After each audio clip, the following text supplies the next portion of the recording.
Wheel of hub removal different tips way. I wish someone showed me.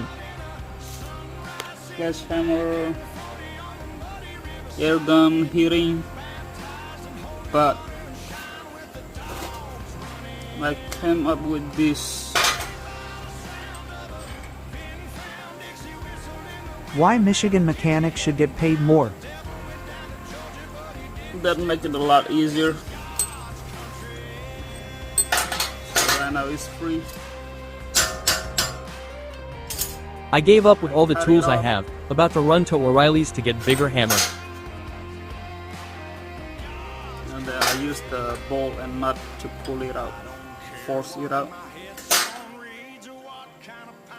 I try to find online how to do it easier. I don't see anyone. Maybe I didn't look hard enough. But so this is how I did it.